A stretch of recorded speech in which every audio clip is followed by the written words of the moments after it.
바로 이어서 이 탑픽 종목을 꼽아보고 집중 분석해보는 이 종목 토크 시간으로 이어가 보도록 하겠습니다. 자, 오늘은 유한타증권 김덕호 FA와 함께 할게요. 안녕하세요. 네, 안녕하세요. 어서 오세요. 오늘 김덕호 FA가 꼽으시는 탑픽 종목 어떤 겁니까? 네, 오늘은 좀 상대적으로 저평가되어 있는 신한지주를 선택을 했습니다. 신한은행 아니고 지주죠? 네, 신한지주. 근데 금융주들은 최근에 시장의 주목은 좀 받지 못하고 소외되고 있는 상황인데 한번 짚어보도록 하죠. 은행 사업 쪽이랑 비은행 사업 나눠서 좀 봐야 되나요?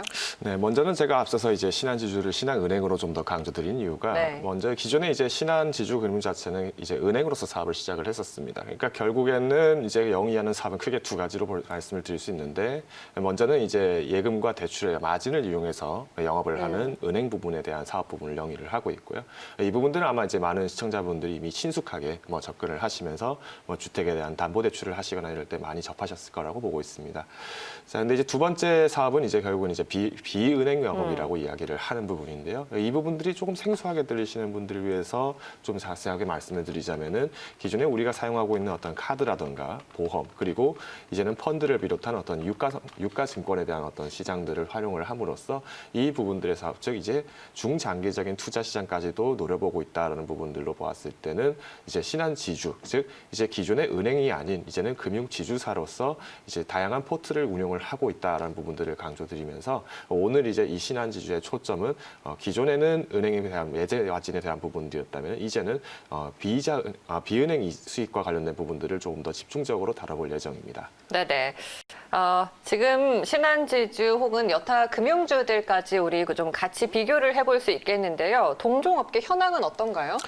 사실 이제 기존의 금융주라고 이야기를 하면은 부정적인 인식이 올해 초까지만 해도 굉장히 많았습니다. 일단 먼저 말씀드릴 수 있는 부분들은 DLS 사태라든가 아니면은 옵티머스, 라인펀드와 같은 어떤 이제 실질적인 영업에서의 리스크 등, 그러니까 굉장히 조금 부담스러운 부분들이 많았었죠.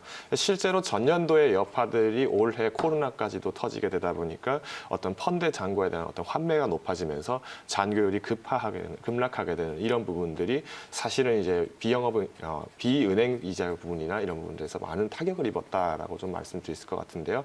오히려 이제 팬데믹 사태가 터지고 나면서 이제 저금리 기조가 굉장히 강세가 되었지 않습니까? 이런 상황에서 앞선 코너에서도 금 이야기가 나오고 또 부동산 이야기가 나올 수밖에 없던 것이, 마찬가지로 이제 실제 현금을 가지고 있는 것이 손해가 되는 격이 되다 보니 오히려 이제는 실물 경제가 아닌 어떤 이제 유가 증권이라든가 금융시장으로 눈을 돌릴 수밖에 없었다는 거죠. 자, 근데 이제 마찬가지로 이제 금융시장에 대해서 다시금 눈이 돌아왔는데 여전히 부동산이나 이런 부분들에서의 진입 장벽이 높지 않습니까? 그러니까 자기 자산으로 직접 투자를 하기 어려운 분들 같은 경우에 또 다시 재출을 운영할 수밖에 없는. 자, 그러다 보면은 결국에는 이제 금융시장이나 당국에서는 투기가 과열이 되고 있다라는 부분들을 지적을 굉장히 많이 했었습니다. 특히 이제 이번 팬데믹 사태가 선언이 되고 나서 주가가 거의 이제 30% 넘게 하락을 했지 않습니까? 이 구간에서 진입을 하는 것조차도 금융당국에서는 마찬가지로 지금 현 시점에서 투자 시장에 진입을 하는 것은 굉장히 부정적으로 판단하고 있습니다라는 의견을 굉장히 많이 했었는데, 올해 이 인식을 바꿔놨던 부분들이 사실은 또 이 매일경제 시청자분들과 같은 동학개미 운동을 참여하신 분들 덕분에 금융당국의 인식을 바꿔놓았다라고 저는 말씀드릴 것 같습니다.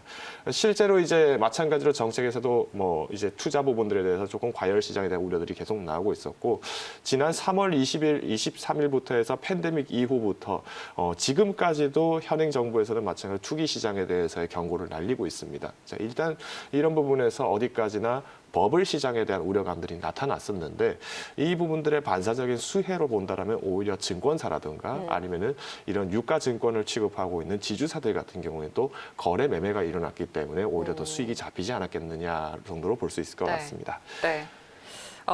지금 맞습니다. 올해 참 많은 그런 변화가 있었고 이벤트들이 있었죠. 좋은 쪽도 있었지만 좀 안 좋은 쪽도 있으면서 우리가 경종을 울릴 만한 그런 이슈들도 있었습니다. 금융주들도 여기에 당연히 영향을 받을 수밖에 없었는데요. 자, 그러면 신한지주가 갖고 있는 강점을 좀 살펴볼까요? 네, 먼저는 이제 신한지주는 기존의 1위 금융이라는 네임 타이틀을 유지를 했었죠. 다만 아쉬웠던 점은 이번 2분기 실적이 조금 소폭 하락을 하면서 KB에게 양보를 한 것이 아니냐 뭐 이런 이야기들이 나오고 있는데요. 결정적인 그 원인을 찾아서 말씀을 드리자면 결국은 예대 마진에 대한 부분들의 충당률이 다소 적었다라는 부분들을 좀 소개를 드릴 것 같습니다. 반면 오히려 이제 은행 이자 부분이 아닌 오히려 이제 카드라든가 보험사 같은 경우 영업이 훨씬 더 상회를 많이 했는데 대표적인 예로 이제 카드사 같은 경우에 약 이제 15%에서 20% 정도 상회를 했다라는 이야기가 나왔고요.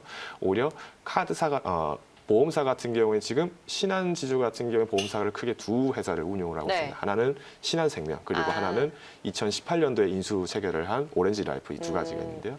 이 양자의 보험 이익에 대해서 부분들을 말씀을 드리면 무려 70%가 상승했다라는 부분을 소개를 드리면서 앞으로의 조금 기대감들은 좀 더 금융사라는 것은 장기적인 어떤 투자에 대한 부분들 그리고 금융자산에 대한 유동에 대한 책임 여부가 필요하기 때문에 결국은 은행에 대한 어떤 단기적인 마진의 부분들이 아닌 보험시장이라든가 아니면은 유가증권에 대한 시장들로 더 확장이 될 수 있다는 거죠. 네. 그래서 이제 앞으로 실적 부분을 보셨을 때는 조금 아쉬웠던 부분들 마찬가지로 앞서 설명드렸던 뭐 DLS 펀드라든가 이런 문제로 인해서 펀드 잔고에 대한 손해율은 분명히 마찬가지로 커지게 되다 보니까 대손 충당률이 올라가면서 지금 보시는 차트처럼 영업이익이 소폭 하락을 했었다 부분을 정리해 드릴 수 있을 것 같고요. 네. 앞으로의 실적을 조금 더 기대를 해본다라고 하면은 현재 지금 신한지주뿐만 아니라 KB금융이라든가 아니면은 뭐 하나금융지주라든가 이런 지주사들이 기존의 은행에 대한 부분들의 비중보다도 오히려 비은행 부분에 대한 사업 투자 부분들을 더 확충을 하고 있습니다. 훨씬 중장기적으로 보였을 때는 이제는 은행이 아닌 금융사로서 마치 미국에 있는 어떤 IB들이나 CB들과 같은 네네. 부분으로 접근을 하신다면 훨씬 더 기대감들이 커지지 않을까라고 판단하고 있습니다. 네, 이번 실적에서도 금융투자의 손실을 카드나 보험에서 약간 상쇄를 해줬는데 앞으로는 말씀하셨다시피 종합금융사로 거듭나면서 또 고객들 신뢰 회복도 무엇보다 우선시해서 실적을 향상시켜야 될 것 같습니다. 주가를 좀 볼게요. 지금 어떻게 보면 차트는 계속해서 좀 기고 있는 상황이에요. 그래서 전 고점이 지난 6월 초에 37,850원인데 여기까지 도달하는데 또 얼마나 걸릴까요?